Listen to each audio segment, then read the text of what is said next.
मित्रांनो, जीवाश्माचं वय शोधण्यासाठी कार्बन डेटिंग म्हणजे कार्बन वय मापन पद्धतीचा वापर केला जातो आणि याच्यावर आयोग नेहमी प्रश्न विचारतो.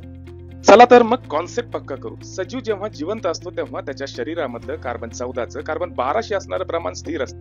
सजीव मृत झाल्यावर कार्बन 14चं कार्बन 12शी असणारं प्रमाण कमी व्हायला लागतं, कारण कार्बन 14चा क्षय होण्यास सुरुवात होतो. कारण कार्बन 14 हे किरणोत्सारी म्हणजे रेडिओ ऍक्टिव्ह एलिमेंट आहे. साधारणतः सध्याचं कार्बनचं जे वजन आहे ते 5730 वर्षांनी अक्षरशः निम्म होतं.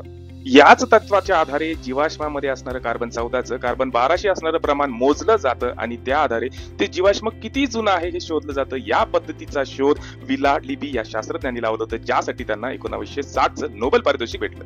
याच टॉपिकवर आयोगाने राज्यसेवा पूर्व 2020 ला प्रश्न विचारलेला आहे. पहा बरं, जमतं का उत्तर? अशाच प्रकारचे कॉन्सेप्ट पक्के करण्यासाठी सायन्स किडा आमच्या चॅनलला सबस्क्राईब करा. पुढचा जो टॉपिक आहे तो आहे डीएनए बद्दलची सगळी माहिती. चॅनलला लाईक करा, शेअर करा आणि सबस्क्राईब करा.